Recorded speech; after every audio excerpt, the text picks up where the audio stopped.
ಸ್ನೇಹಿತರೆ, ಮಹಿಳಾ ಮತ್ತು ಮಕ್ಕಳ ಅಭಿವೃದ್ಧಿ ಇಲಾಖೆಯಲ್ಲಿ ಖಾಲಿ ಇರತಕ್ಕಂತಹ ಅಂಗನವಾಡಿ ಕಾರ್ಯಕರ್ತೆಯರು ಮತ್ತು ಸಹಾಯಕಿಯರ ಹುದ್ದೆಗಳ ನೇಮಕಾತಿ ಕುರಿತು ಮಾಹಿತಿಯನ್ನು ಪಡೆಯೋಣ.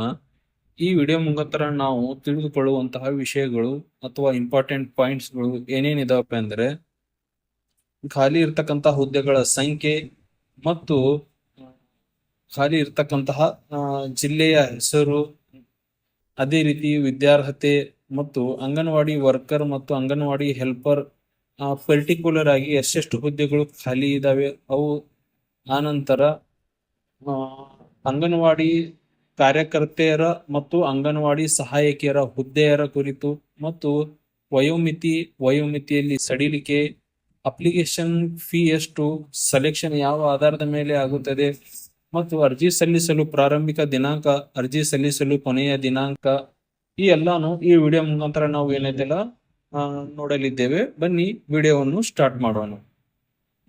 ಫಸ್ಟ್ ಆಫ್ ಆಲ್, ಈಗಾಗಲೇ ತಿಳಿದಿರತಕ್ಕಂತೆ ವೇಕೆನ್ಸಿ ನೋಟಿಫಿಕೇಶನ್ ಡೀಟೇಲ್ಸ್ ಅನ್ನು ನಾವು ನೋಡೋಣ. ಆರ್ಗನೈಸೇಷನ್ ನೇಮ್ ಏನೈತೆಲ್ಲ, women and child development department, Uttara Kannada, ಅಂದರೆ ಮಹಿಳಾ ಮತ್ತು ಮಕ್ಕಳ ಅಭಿವೃದ್ಧಿ ಇಲಾಖೆ, Uttara Kannada. Number of post 344, job location Uttara Kannada obviously. Post name ಏನೈತಿಲ್ಲ, ಅಂಗನವಾಡಿ ವರ್ಕರ್ ಅಂಡ್ ಹೆಲ್ಪರ್, ಅಂದರೆ ಅಂಗನವಾಡಿ ಕಾರ್ಯಕರ್ತೆಯರು ಮತ್ತು ಅಂಗನವಾಡಿ ಸಹಾಯಕಿಯರು. ಸ್ಯಾಲ್ರಿ ಏನೈತಿಲ್ಲ, ಆ ಡಿಪಾರ್ಟ್ಮೆಂಟ್ ಮಾನದಂಡಗಳು ಏನಿರ್ತವೆ ಆ ಪ್ರಕಾರ ಅವರಿಗೆ ವೇತನ ಸಿಗುತ್ತದೆ. ವರ್ಕರ್, ಅಂಗನವಾಡಿ ವರ್ಕರ್ 81 ಹುದ್ದೆಗಳು ಮತ್ತು ಅಂಗನವಾಡಿ ಹೆಲ್ಪರ್ 263 ಹುದ್ದೆಗಳು ಖಾಲಿ ಇರುತ್ತವೆ. ಅದೇ ರೀತಿ ಅಂಗನವಾಡಿ ವರ್ಕರ್ ಪೋಸ್ಟಿಗೆ, ಅಂಗನವಾಡಿ ಕಾರ್ಯಕರ್ತೆಯರ ಪೋಸ್ಟಿಗೆ ಅರ್ಜಿ ಸಲ್ಲಿಸುವವರು PUC ಅಥವಾ SSLC ಅಥವಾ ಡಿಪ್ಲೊಮಾದಲ್ಲಿ ಉತ್ತೀರ್ಣಗೊಂಡಿರತಕ್ಕದ್ದು. ಅದೇ ರೀತಿ ಅಂಗನವಾಡಿ ಹೆಲ್ಪರ್ ಅಥವಾ ಅಂಗನವಾಡಿ ಸಹಾಯಕಿಯರ ಹುದ್ದೆಗೆ ಅರ್ಜಿ ಸಲ್ಲಿಸುವವರು SSLCಯಲ್ಲಿ ಉತ್ತೀರ್ಣಗೊಂಡಿರಬೇಕು. ಅರ್ಜಿ ಸಲ್ಲಿಸುವಾಗ ಕಡ್ಡಾಯವಾಗಿ ತಮ್ಮೊಂದಿಗೆ ಜಾತಿ ಪ್ರಮಾಣ ಪತ್ರ ಹೊಂದಿರತಕ್ಕದ್ದು. ಯಾಕಂದ್ರೆ ಅರ್ಜಿ ಸಲ್ಲಿಸುವಾಗ ಅಲ್ಲಿ ನಿಮ್ಮ ಕಾಸ್ಟ್ ಸರ್ಟಿಫಿಕೇಟ್ನ RD ನಂಬರ್ ಹಾಕಬೇಕಾಗುತ್ತದೆ. ನಂತರ ಏಜ್ ಲಿಮಿಟ್ ಏನೈತಲ್ಲ, ಕನಿಷ್ಠ 19 ವರ್ಷ, ಗರಿಷ್ಠ 35 ವರ್ಷ ತನಕ ಅವಕಾಶ ಇರುತ್ತದೆ. ಹ್ಯಾಂಡಿಕ್ಯಾಪ್ ಅಭ್ಯರ್ಥಿಗಳಿಗೆ 10 ವರ್ಷ ವಯೋಮಿತಿಯಲ್ಲಿ ಸಡಿಲಿಕೆ ಇರುತ್ತದೆ, ಅಂದರೆ ಅವರು 45 ವರ್ಷ ತನಕ ಅರ್ಜಿ ಸಲ್ಲಿಸಬಹುದು. ಅಪ್ಲಿಕೇಶನ್ ಫೀ ಇರುವುದಿಲ್ಲ. ಯಾವುದೇ DD ಅಥವಾ ಯಾವುದೇ ಚಲನ್ ನೀವು ಕಟ್ಟುವಂತಹ ಅವಶ್ಯಕತೆ ಇರುವುದಿಲ್ಲ.